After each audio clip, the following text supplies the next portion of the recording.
Hechos de los Apóstoles, capítulo 1, versículo 6 al versículo 8.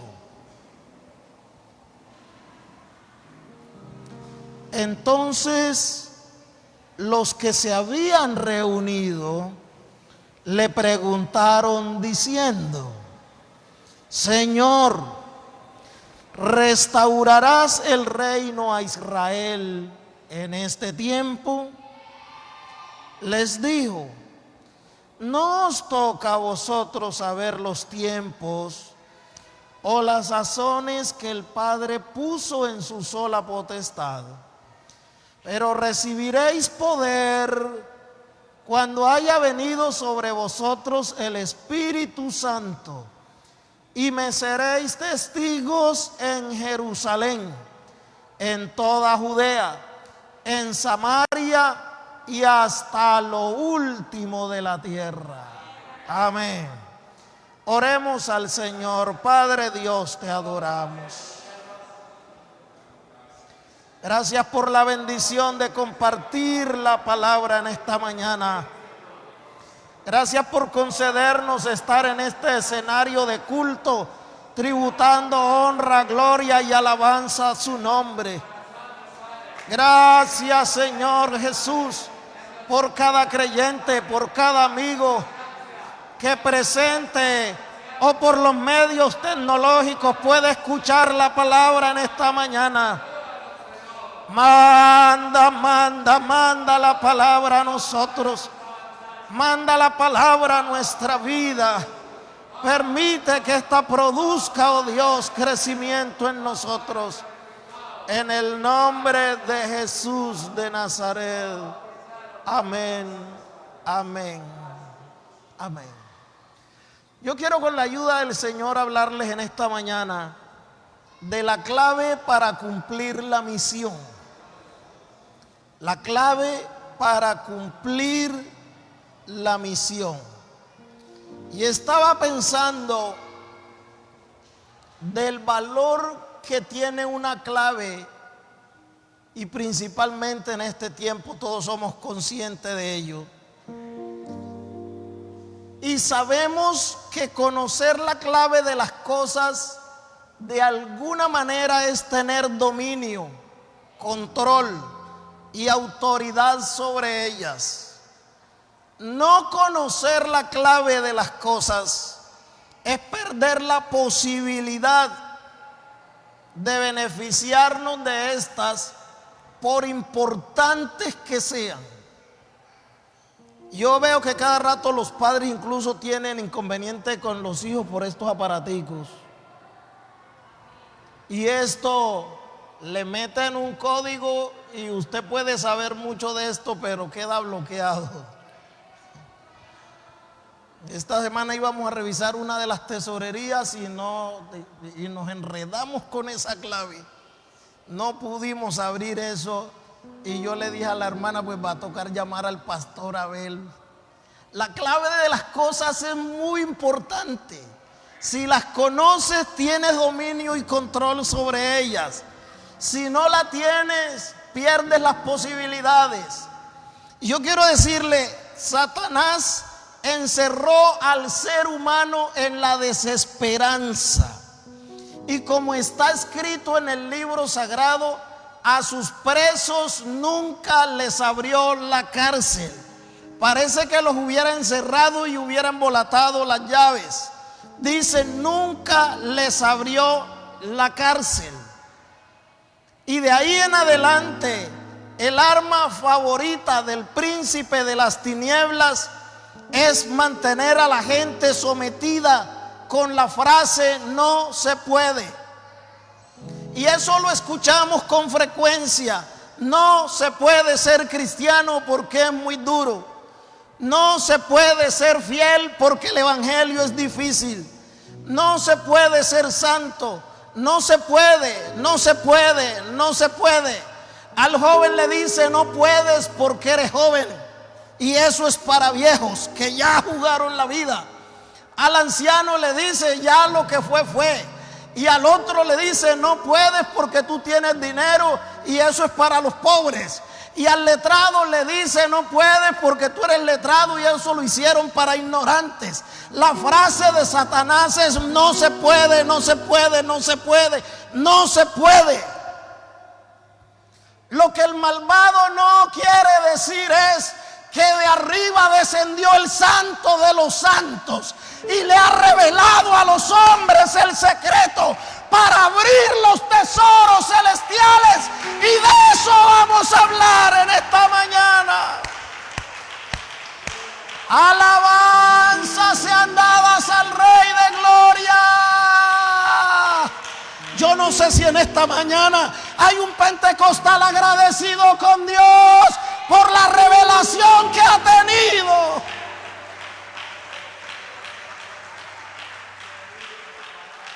Yo creo que hay gente que no ha comido del cuento no se puede. Jesús inició su ministerio con la visión de expandir y de ejecutar el plan de la redención. Y en ese orden de ideas, ustedes saben que Él llamó a unos hombres para que contribuyeran a la expansión.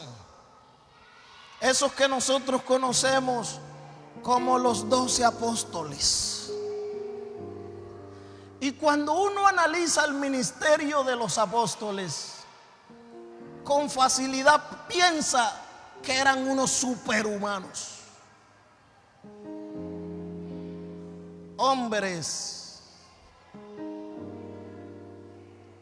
extraordinarios, fieles, intachables, perfectos. Eso puede pensar uno cuando ve lo que esos señores hicieron, la forma como se entregaron, la manera como fueron usados. Uno dice no.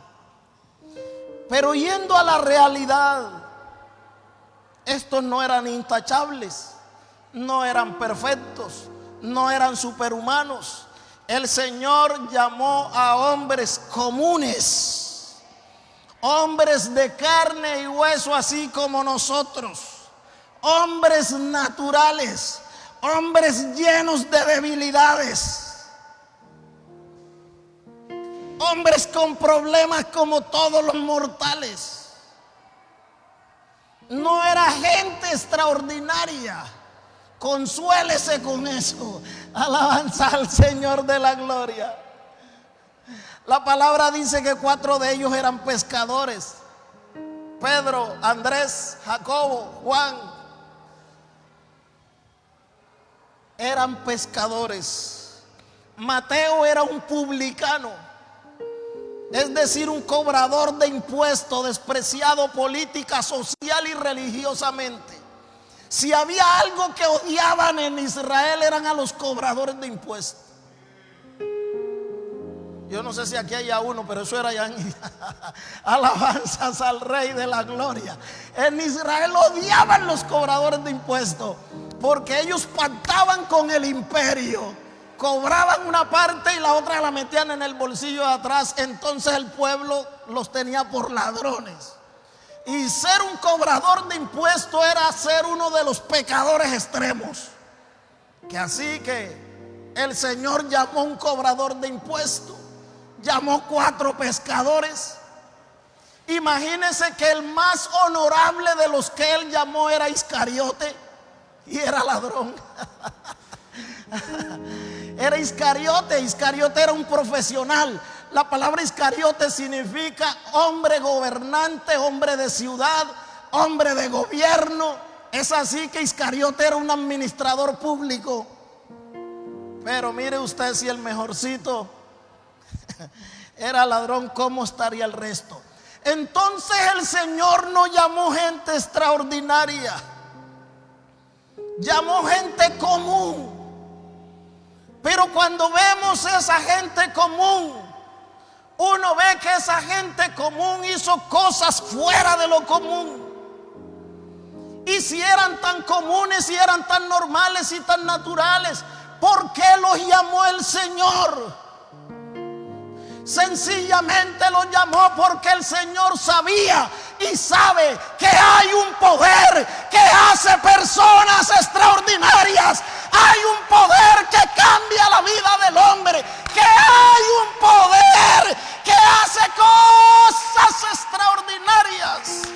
Alguien puede alabar a Jesús en esta mañana.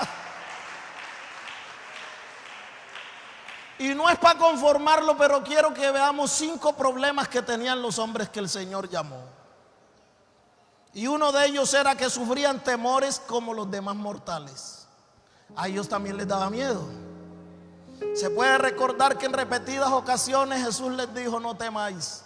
Cuando alguien le diga no tema, es porque tiene miedo hace rato. Alabanza al Señor. Y eso aparece en las Escrituras. Con frecuencia el Señor les dijo: no temáis. Hombres de poca fe. ¿Recuerda usted que la Biblia habla de la pesca milagrosa, donde Pedro cayó de rodillas? Y el texto explica que él cayó de rodillas porque lo había sobrecogido el temor a él y a todos los que estaban con él. Eso está en Lucas capítulo 5, versículo 9. Y cuando se levantó la tempestad en el mar, la palabra también dice que las olas cubrían la barca y Jesús dormía. Y mientras Jesús dormía, los discípulos se acercaron y le dijeron: maestro, despierte que nos hundimos. ¿Y qué dijo el Señor cuando se levantó de ahí? Hombres de poca fe, ¿por qué tienen miedo? El Señor estaba tratando con gente natural, que le tenía miedo a los relámpagos y los truenos.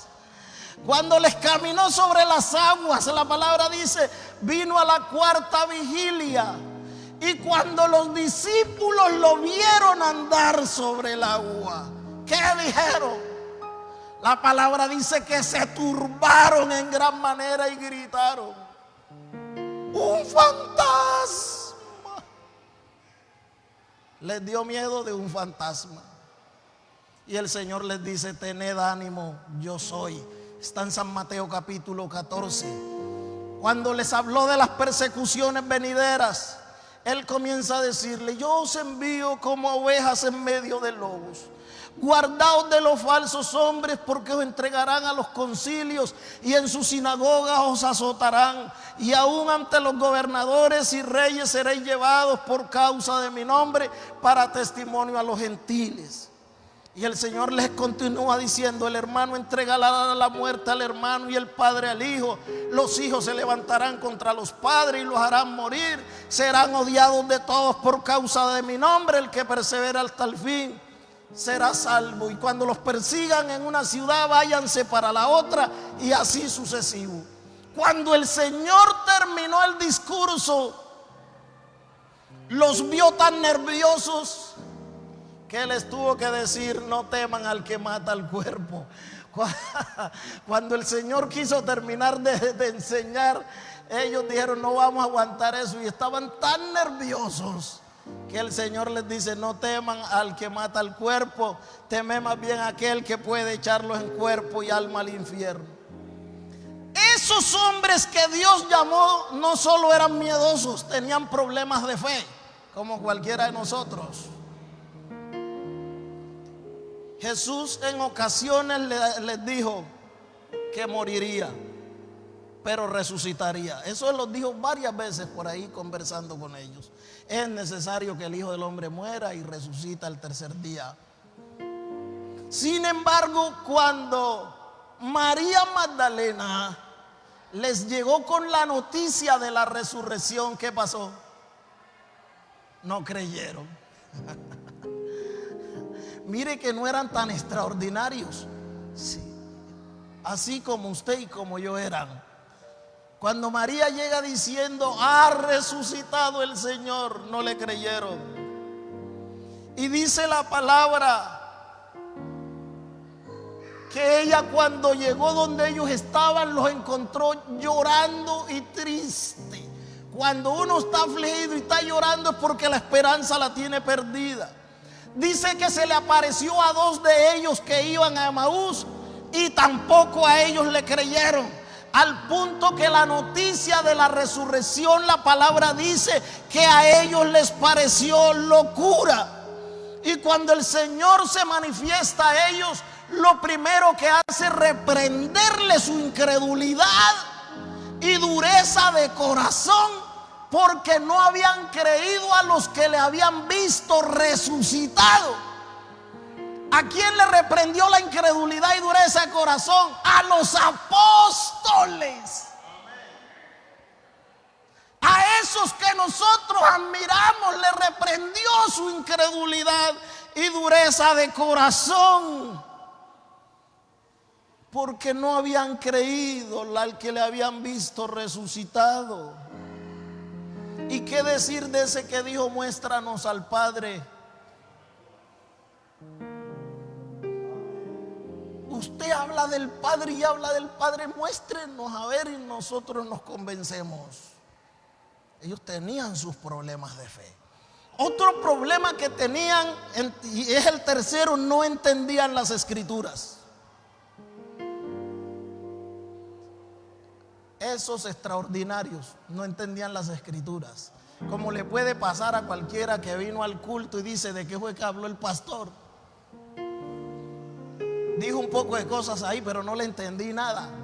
Así estaban ellos, y cuando el Señor terminaba, ellos se iban aparte y le pedían que les explicara. Explíquenos eso porque no lo entendimos.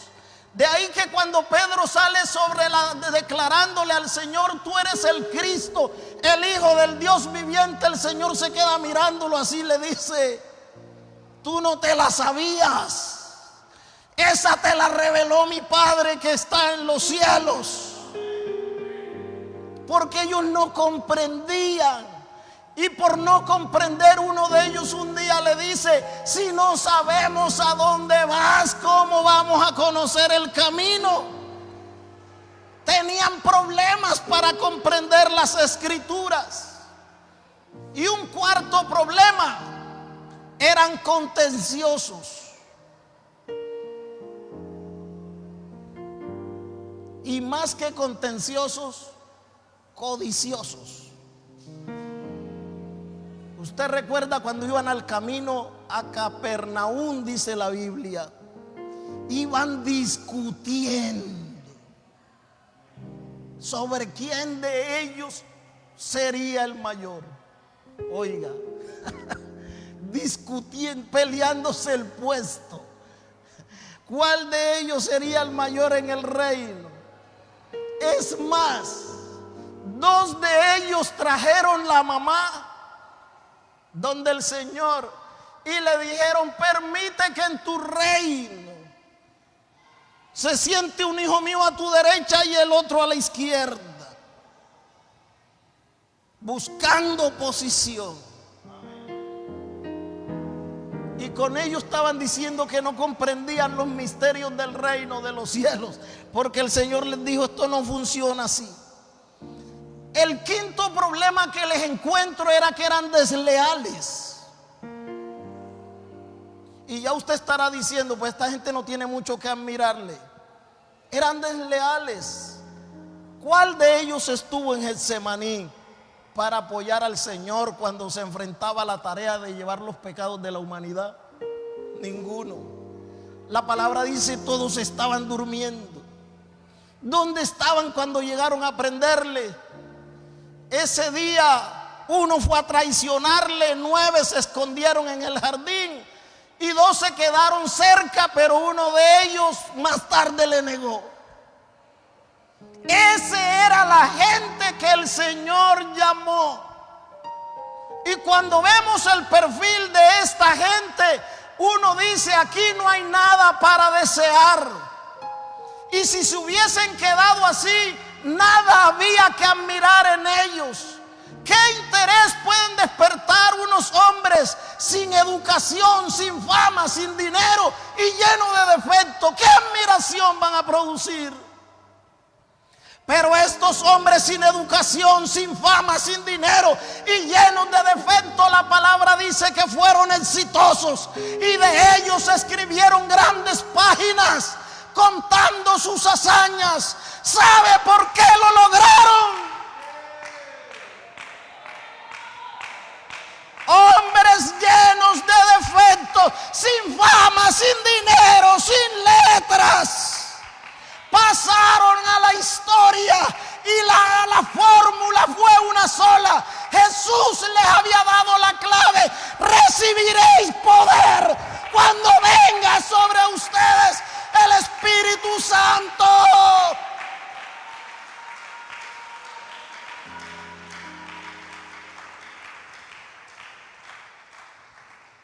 Recibiréis poder. Ahí estuvo la clave para que aquellos hombres sin fama, sin dinero, sin letras, sin ningún conocimiento de las cosas celestiales, se volvieran extraordinarios, porque se fueron al aposento alto. Y 50 días después del Cristo ser ofrecido como cordero en sacrificio, la palabra dice que el Espíritu Santo cayó sobre los que estaban en obediencia. Y el día que el Espíritu Santo cayó sobre ellos, la historia cambió. ¿Quiénes fueron al aposento alto? Los mismos, los que tenían el problema de fe, los que tenían el problema de incredulidad. Esos fueron los que estaban en el aposento alto, los que no se presentaron a Getsemaní, los que andaban peleándose un puesto al lado del Señor. Esos fueron los que estaban en el aposento alto, hombres naturales, hombres carnales, hombres comunes. Pero cuando el cielo se abrió sobre ellos, la vida de ellos fue transformada.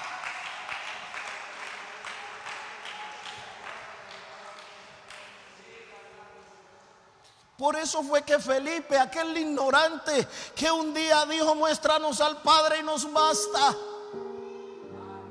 Ese que le dijo al Señor: si no sabemos a dónde vas, ¿cómo vamos a saber el camino? Parece que estaba hasta grosero. Ahora que el Espíritu ha llegado sobre él, la Biblia dice que descendió a Samaria predicando a Jesucristo, echando fuera demonios, poniendo las manos sobre los hombres y mujeres para que fueran sanados. Y ese incrédulo Felipe ahora le está diciendo al general de Candace: si puedes creer de todo corazón, puedes hacerlo. Por eso fue que Pedro, ese que casi se desmaya ante la pregunta de una sirvienta, miedoso Pedro, antes de era miedoso, lleno de temores como cualquiera. Y cuando la sirvienta le dijo: tú eras de los que andabas también con él, le dijo: no conozco el hombre. Pero es que usted habla como él. No, usted está confundiéndome. Confundiéndome. La muchacha sabía lo que estaba diciendo, porque eran hombres naturales y comunes. Pero ese que casi se desmaya ante la pregunta de la sirvienta, ahora está diciendo: no podemos dejar de decir lo que hemos visto y oído acerca del Cristo.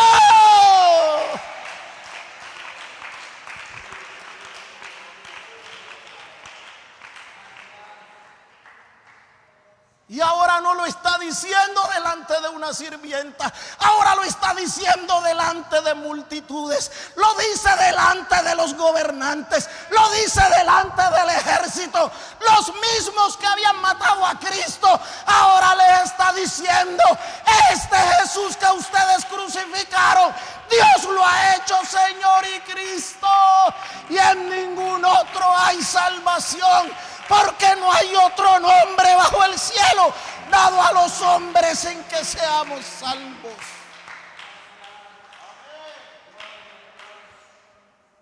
Es que el Espíritu Santo hace gente diferente. Es que el Espíritu Santo transforma la vida.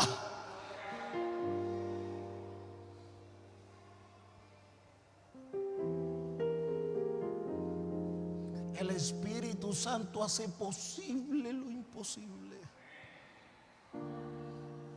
Ustedes y yo podemos estar en la condición de estos apóstoles. Y no culpo a nadie de eso. ¿Le da miedo? A ellos les daba miedo. ¿Tiene problemas de fe? A ellos también les dio problemas de fe. Eran naturales como nosotros. Querían una posición. Eso es de cualquier ser humano. Nosotros podemos sufrir de lo que ellos sufrieron. Pero quiero decirle que la experiencia que cambió la vida de ellos es la experiencia que puede cambiar la vida de cualquier creyente que se coloque en las manos de Dios y que se acerque a Él en espíritu y en verdad. Y hay un solo motivo porque Dios todavía está derramando esa bendición. Todavía el poder celestial está dado para los hombres en la tierra. Todavía el Espíritu Santo se mueve en medio de la tierra. Todavía contamos con la bendición de que en medio de nosotros se pueda tener esa experiencia. Dios no busca gente perfecta.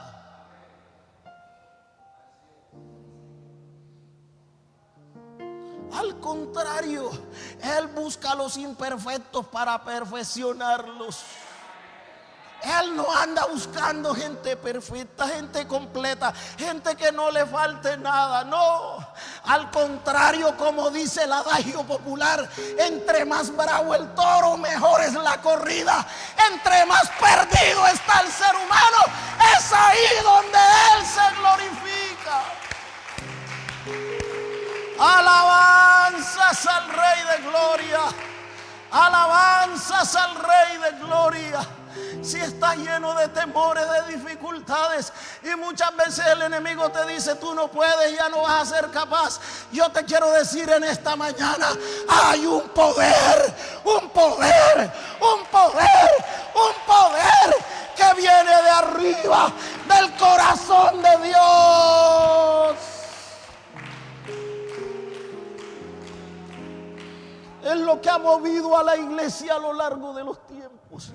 Es lo que ha sostenido a la iglesia viva en estos 20 siglos. Es lo que la ha hecho pasar por en medio de las tremendas dificultades. Es la que la ha hecho superar todos los grandes desafíos. Y el siglo XXI no es la excepción. En el siglo XXI Dios sigue mostrando su gloria. En el siglo XXI Dios sigue mostrando su poder.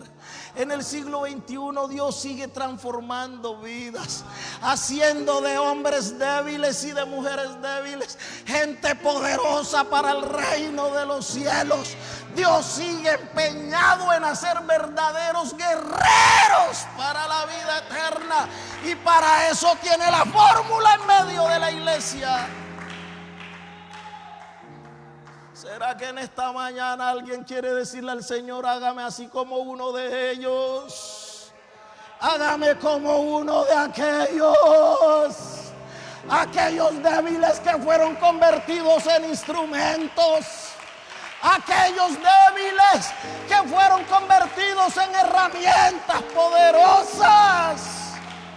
Eso puede suceder, eso puede suceder. Yo le invito a estar de pie en este momento. ¿Por qué no levantas tus manos al Señor en esta hora? ¿Por qué no abres tu corazón a su presencia? Es que, como se dice por ahí, donde ellos encontraron hay más. Amén. Donde ellos encontraron hay más. Donde ellos encontraron dones celestiales hay más. Donde ellos encontraron fuerza de fe hay más. Porque mi Dios es inagotable, Él es incomparable. En esta mañana alabamos y bendecimos el nombre del Eterno. En esta mañana bendecimos el nombre del Eterno. En esta mañana glorificamos su santidad. Señor, honramos su grandeza y decimos delante de ti, la iglesia está para hacer su voluntad. Señor mío y Dios mío, la vida de cada creyente, Señor, la ponemos en sus manos en esta hora, para que sea usada con poder y gloria. Tú puedes ser usado por Dios. Tú puedes ser usado por Dios. Iglesia, podemos ser usados por Dios. Podemos ser usados por Dios. Tú puedes convertirte en un instrumento poderoso para Dios. Tú puedes ser un instrumento para Dios. Podemos ser instrumentos de honra, de gloria, instrumentos de poder. Si en esta mañana lo puedes creer, si en esta mañana lo puedes creer, si en esta mañana lo puedes creer.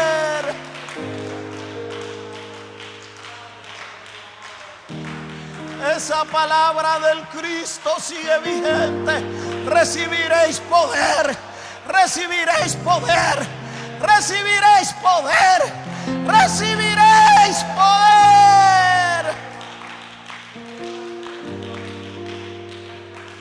Alabanzas, alabanzas, alabanzas, alabanzas, alabanzas sean dadas al Señor de la gloria.